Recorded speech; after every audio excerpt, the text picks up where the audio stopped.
আপনি কি অন্নপূর্ণা ভাণ্ডারের জন্য অনলাইনে আবেদন করেছেন? এখন জানতে চান যে আপনার আবেদনটা পেন্ডিং, আন্ডার ভেরিফিকেশান নাকি অ্যাপ্রুভ না রিজেক্ট? তাহলে এই ভিডিওটা আপনার জন্য। এই ভিডিওতে ধাপে ধাপে দেখানো হয়েছে কিভাবে অনলাইনে অন্নপূর্ণা ভাণ্ডারের আবেদনের স্ট্যাটাস চেক করবেন এবং বর্তমান অবস্থা সম্পর্কে জানতে পারবেন। এছাড়াও আবেদন সংক্রান্ত গুরুত্বপূর্ণ তথ্য ও সাধারণ সমস্যার সমাধান নিয়েও আলোচনা করা হয়েছে। কথা বেশি না বাড়িয়ে আমি চলে যাচ্ছি সরাসরি আমার মোবাইল স্ক্রিনে, যেখানে আমি প্রথমে ক্রোম ব্রাউজারটা ওপেন করে নিচ্ছি।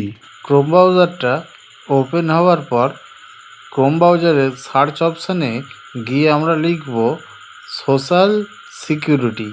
সোশ্যাল সিকিউরিটি লেখার পর যেই আমরা সার্চ করব, সঙ্গে সঙ্গে আপনাদের সামনে সোশ্যাল সিকিউরিটি যে ওয়েবসাইটটা সেটা আমাদের সামনে ওপেন হয়ে যাবে, যেখানে লেখা আছে ফ্যামিলি লেভেল ডেটা কালেকশান।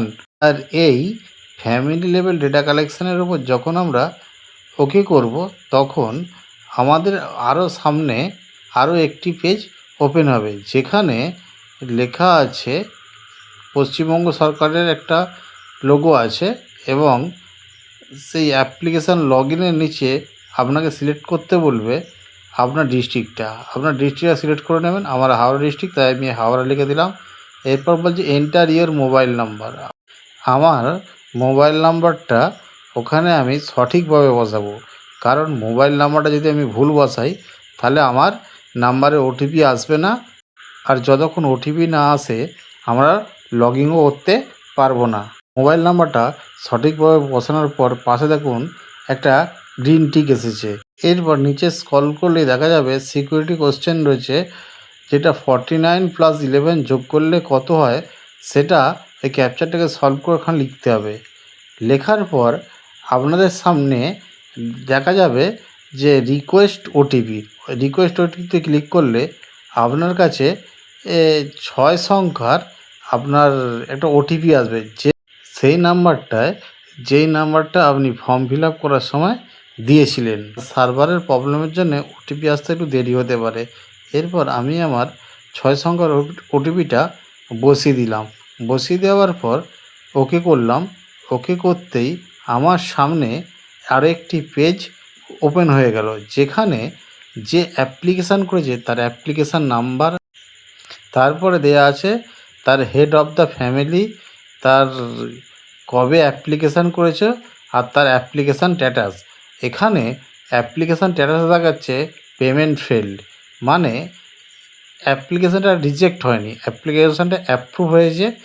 পেমেন্টটা কোনো কারণবশত ফেল্ড হয়েছে, হয় ডিবিটি লিঙ্ক করা নেই বা ব্যাংকের অন্য কোনো সমস্যার কারণে এটা হয়েছে। পেমেন্ট ফেল্ড একটা সমস্যা দেখলেন। এরপরে আরেকটি সমস্যা হচ্ছে রিজেক্ট। আপনার অ্যাপ্লিকেশানটা কোনো কারণে রিজেক্ট হয়েছে সেটা কিন্তু এখানে দেখাচ্ছে না। আপনার যদি রিজেক্ট হয়ে থাকে তাহলে নিশ্চয়ই আপনি কোনো ভুল তথ্য দিয়েছেন। তবে এখনও পর্যন্ত এই সাইটে কোনো এডিট অপশান এখনও পর্যন্ত নেই। যদি ভবিষ্যতে এই এডিট অপশান আসে তবে নিশ্চয়ই আমি ভিডিওর মাধ্যমে তোমাদেরকে দেখাবো কিভাবে এডিট করা যায়। আর যাদের পেমেন্ট ফেল হয়েছে তারা অবশ্যই ব্যাংকে গিয়ে একবার তাদের ডিবিটি লিঙ্কটা ঠিক আছে কি না দেখে নেবেন, নাহলে দ্বিতীয়বারেও আপনার পয়সাটা আপনার অ্যাকাউন্টে আসবে না। ভিডিওটি যদি আপনাদের ভালো লাগে অবশ্যই একটু লাইক করুন এবং কমেন্ট করুন, পারলে আমার চ্যানেলটিকে সাবস্ক্রাইব করবেন।